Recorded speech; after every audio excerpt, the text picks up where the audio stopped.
Okay, let's unpack this. We're diving into a moment the paper we're looking at calls a watershed moment in Middle Eastern military dynamics, specifically the events of June 13th, 2025. Right. That's when Israel launched Operation Rising Lion, and Iran, well, they responded with Operation True Promise the Third. A situation that really shifted things, didn't it? Absolutely. Moving from years of, proxy conflict to direct state-on-state military engagement. Big change. And the source material we're using for this deep dive is this comparative analysis paper, Operation Rising Lion versus Operation True Promise Third. It looks not just at the military stuff, but also strategy, tactics, and even the naming. Yeah, the names are quite something. And our mission here is really to pull out the key insights from this analysis, what happened, why it's such a big shift, and importantly, how the presentation of these operations mattered. Getting you informed quickly, but thoroughly. It's complex stuff. And the paper makes some pretty sharp points. It suggests maybe both sides showed military sophistication, but also maybe gave a masterclass in how not to de-escalate. Yeah, perhaps unintentionally. And it really hammers home that modern conflict involves perception management just as much as, kinetic action. Plus, it calls out the somewhat theatrical naming conventions. Which, as the paper argues, weren't just flair, they had real strategic weight. Okay, so let's set the stage like the paper does. June 13th, 2025, the watershed moment. Right. The analysis emphasizes how this Israel-Iran conflict fundamentally changed. It wasn't just about proxies anymore, it became direct state-on-state military stuff.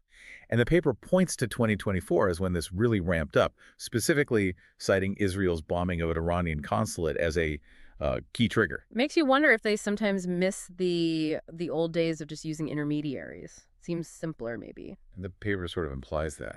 This move out of the shadows. It mentions Schellen's escalation ladder theory. Standard framework for this kind of thing. Yeah, but then it adds this dry comment that even Schelling probably didn't factor in military operations named Hollywood blockbusters. Right. Okay, let's get into Israel's move first. Operation Rising Lion. What does the analysis tell us? So this was Israel's action on the 13th. The paper says it involved swarms of small explosive drones. Swarms, okay. But here's the really interesting part, the detail from the analysis. They weren't launched from Israel. Apparently, they were pre-positioned inside Iran months earlier by Israeli commandos. Whoa, pre-positioned months earlier. That's a different level of planning. Patient preparation. Exactly, a huge tactical shift. What targets did the paper say they hit? It lists quite a few. Air defense radars, nuclear facilities, Natanz is specifically mentioned as a target Netanyahu announced. Okay. Military installations, leadership sites, even nuclear scientists, and parts of Iran's ballistic missile program. Pretty broad. So definitely not a standard air raid. How does the paper frame this pre-positioning idea as an innovation? It really highlights the strategic edge gained from that patient preparation compared to just flying planes over.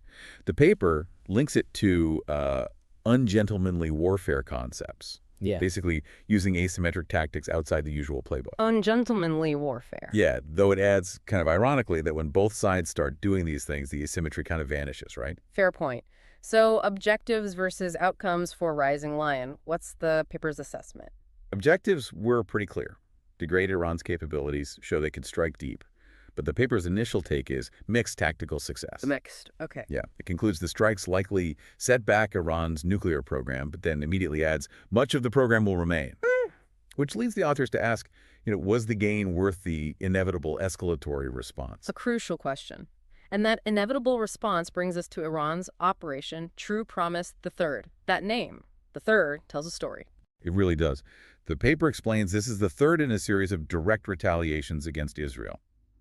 It started with True Promise back in April 2024 after the Damascus consulate strike, then True Promise II in early 2025. Okay, so there's a sequence here. Right, and the analysis has another dry comment here, suggesting the sequential naming convention suggests either remarkable strategic patience or a concerning lack of creativity. Huh.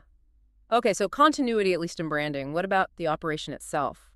Scale and nature. So True Promise 3, the counterattack.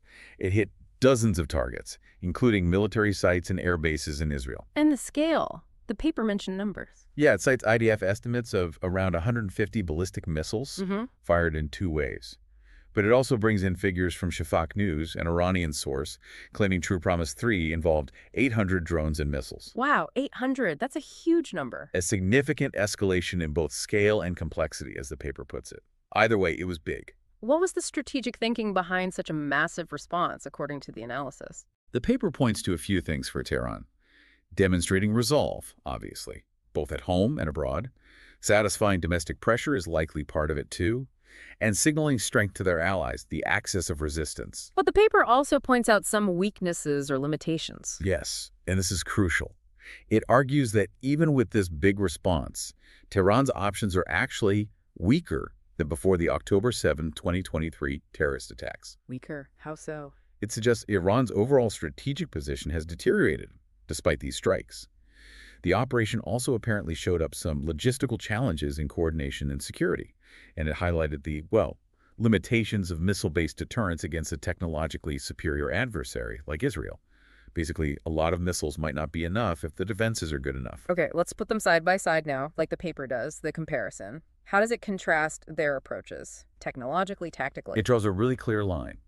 Israel's Rising Lion focused on pre-positioning, precision, tech sophistication. Yeah. The paper uses a great analogy like setting up a very elaborate surprise party. Okay, I like that.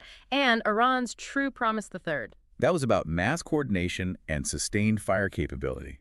The paper's analogy for that. Responding to the party by inviting everyone you know and setting off fireworks. Huh. Surprise party versus fireworks. That paints a picture. Doesn't it?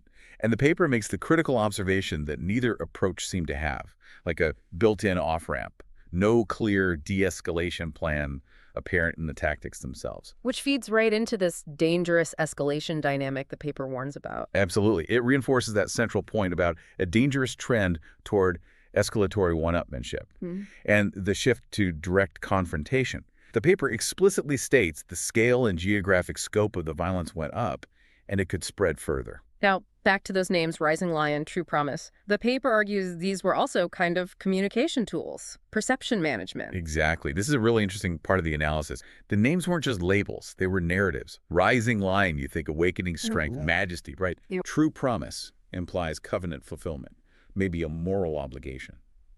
The paper really pushes this idea that the operations were as much about perception management and strategic communication for different audiences, home, region, world, as about the actual explosions. So the names themselves create pressure. That's the argument. This performative aspect, as the paper calls it, generates independent escalatory pressures. Meaning, once you call something Rising Lion, it's politically harder to just back down or compromise than if you'd called it, I don't know. Routine maintenance operation. Exactly. Or the paper's suggestion, Thursday afternoon unpleasantness. The dramatic name kind of traps you. Wow. Okay.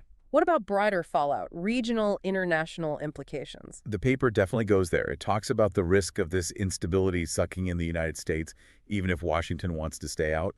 These things have a way of spreading. It uses another analogy I liked. Regional powers conflicts have a tendency to expand beyond their intended boundaries, like particularly aggressive houseplants. Aggressive houseplants. Okay. And it also notes, the real impact on other countries in the region caught in the middle, violations of their sovereignty and security. And you mentioned earlier the paper distinguishes between military effectiveness and actual strategic success. Can you elaborate on that? Yeah, it's a really key theme. Both sides showed they could do things. Rising Lion had significant tactical effects. Yeah. True Promise showed Iran's capacity for big coordinated strikes, tactical competence. But the paper questions the strategic wisdom. It makes this really stark point.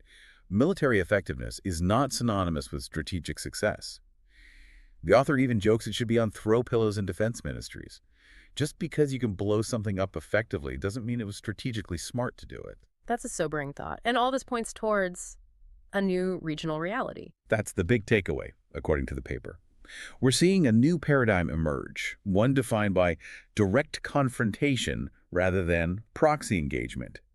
And in this new world, the paper suggests old ideas about international law, Westphalian assumptions about neat borders and sovereignty. They start to look a bit, rather quaint, outdated. And quickly, does the paper say anything about how this might influence military thinking elsewhere? Just briefly, it summarizes that both operations represent significant innovations.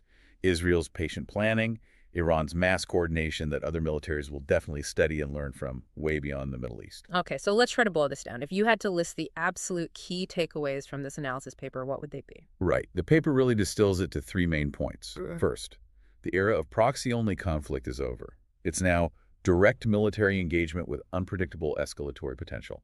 That's huge. Okay, end of an era. What's number two? Second, the finding that military planning has outpaced diplomatic preparation, meaning they're getting really sophisticated at the how of fighting, but there's an apparent absence of coordinated de-escalation mechanisms. They plan the punch, not the handshake after. Military plans without the diplomatic off-ramps. Got it. And the third key takeaway is that these performative aspects, the dramatic names, the messaging around them, they aren't just noise. They actually create independent escalatory pressures. The showmanship makes things more dangerous. Based purely on this analysis, then, what's the recommended path forward? What does a paper say is needed? Well, based only on this source, it stresses the urgent need for a few things: developing crisis communication mechanisms, like hotlines between Israel and Iran, fostering regional dialogue on escalation management involving all the states affected, and more international engagement to help make that happen. Because the alternative... The paper puts it very bluntly: continued escalation risks transforming regional competition into regional catastrophe. Pretty stark. And just to bring it full circle back to the names, the author had one last thought on that. Yeah, it loops back cleverly. The closing thought is, maybe, just maybe, if future operations had more boring names. Like Routine Tuesday. Or mild disagreement resolution, as the paper suggests.